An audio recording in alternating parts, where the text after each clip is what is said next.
ជំរាបសួរកូនអរគ្នាអរគុណព្រះសម្រាប់សេចក្តីសុខសាន្តដែលកូនបានត្រឡប់មកជួបគ្នាជាមួយនឹងគ្រូជាថ្មីនៅក្នុងសប្តាហ៍ថ្មីអញ្ចឹងថ្ងៃនេះអ្នកគ្រូមានកិច្ចការថ្នាក់ទី5មួយដែលទៅជាមួយនឹងមេរៀនទី17ចាសព្វនាមបរិស័ទចាអញ្ចឹងមុននឹងយើងរៀនជាមួយគ្នាសូមកូនបានមើលនិយមន័យសព្វនាមបរិស័ទទាំងអស់គ្នាចាអញ្ចឹងសព្វនាមបរិស័ទជាពាក្យសម្រាប់បង្ហាញបុគ្គលចូលរួមប្រស្រ័យតាក់ទងគ្នានិងសម្រាប់ជំនួសកន្សោមនាមចាសព្វនាមបរិស័ទជាពាក្យសម្រាប់បង្ហាញបុគ្គលចូលរួមប្រស្រ័យតាក់ទងគ្នា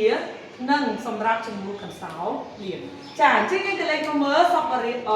សព្វនាមបរិស័ទមានប៉ុន្មានចាគឺមាន3គឺមានបរិសទី1បរិសទី2និងបរិសទី3ចាអញ្ចឹងបរិសទី1សម្រាប់បង្ហាញអ្នកនិយាយមានដូចជាពាក្យខ្ញុំអញចាគ្នាអាត្មាយើងពួកយើងអញ្ចឹងតើតោជាមួយនឹងអាត្មានេះគឺភាសាអីគេបងចាភាសាដែលយើងនិយាយទៅកាន់អ្នកតបចាទី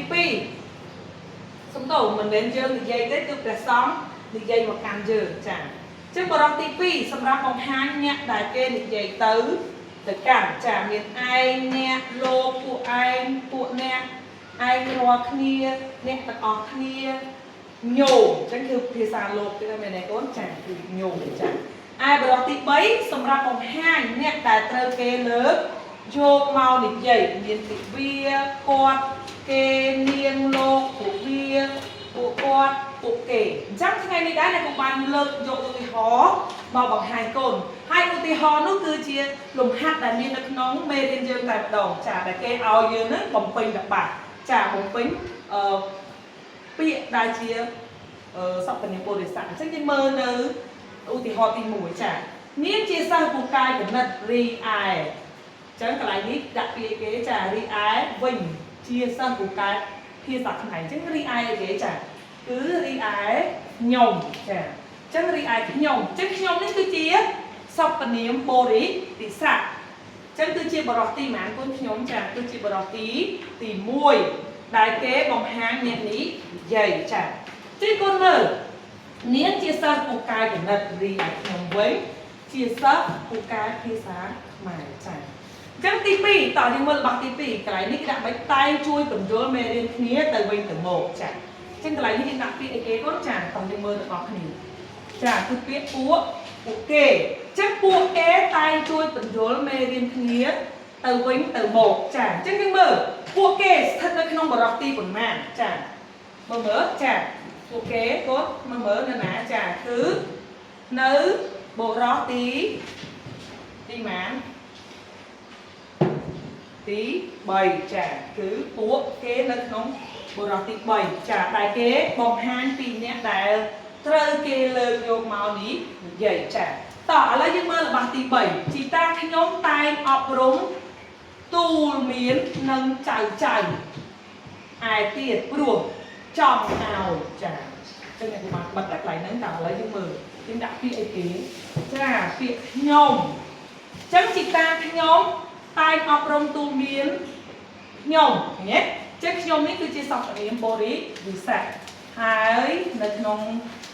នេះដែរមានពាក្យគាត់មានពាក្យពួកយើងចឹងយើងអានរបស់ពេញជីតាខ្ញុំតែងអប់រំទូលមានខ្ញុំនិងចៅឯទៀតព្រោះគាត់ចង់ឲ្យពួកយើងខ្លាយជាមនុស្សល្អចឹងយើងមើលខ្ញុំហ្នឹងគឺណាគេចាបង្ហាញអ្នកនេះនិយាយចុះគាត់ស្ថិតនៅក្នុងបរិបទទីណាគាត់ចានៅក្នុងបរិបទទី3ដែលគេបង្ហាញអ្នកដែលត្រូវគេលើកយកមកនេះនិយាយចុះពួកយើងស្ថិតនៅក្នុងបរិបទទីណាកូនចាពួកយើងចាពួកយើងគឺស្ថិតនៅក្នុងបរិបទទី1ចាដែលបង្ហាញអ្នកនិយាយដែរនេះពួកយើងចាពួកយើងមិនមែនពួកគេទេចាអញ្ចឹងនៅក្នុងលបាស់ទី4យើងអានទាំងអស់គ្នាសិស្សនេះព្យាយាមចាកន្លែងនេះអ្នកគ្រូភ្លេចអញ្ចឹងអ្នកគ្រូបានគូស្វែងនៅនេះអ្នកគ្រូដាក់នៅខាងលើវិញសិស្សនេះព្យាយាមរៀនសូត្រណាស់បានទទួលរង្វាន់រាល់ឆ្នាំអញ្ចឹងយើងមើលពីអីគេចាគេបានទទួលរង្វាន់រាល់ឆ្នាំអញ្ចឹងសិស្សនេះព្យាយាមរៀនសូត្រណាស់គេបានទទួលរង្វាន់រាល់ឆ្នាំអញ្ចឹងគេគឺជាសព្វនាមបរិស័ទដែលស្ថិតនៅក្នុងបរិបទទី3ចា đại bóng háng nhẹ đại kế từ lượt dục màu ní dày chả chứ nhưng mơ là bằng trong khẩu ta từ na bắt bàn chìa trả lời nhưng mơ từ tiếng đã bị thế ai chả ta ấy từ na bắt bàn chìa nhôm mô rộp anh mình khử chứ biết ai biết nhóm chi sọc phần niềm bồ đi để sạc chứ ai thật là nóng bồ rọc ti của màn chả nhưng mơ ấy thật là nóng bồ rọc ti màn cốt chả bồ rọc tí pi đai bỏng hang nhẹ đại kế định giấy tứ phải căn chả mình hay dương giấy được căn kế chả đai tên giấy được căn dương giấy căn kế chả chứ nhóm thật là nóng bồ rọc tí thì mùi chả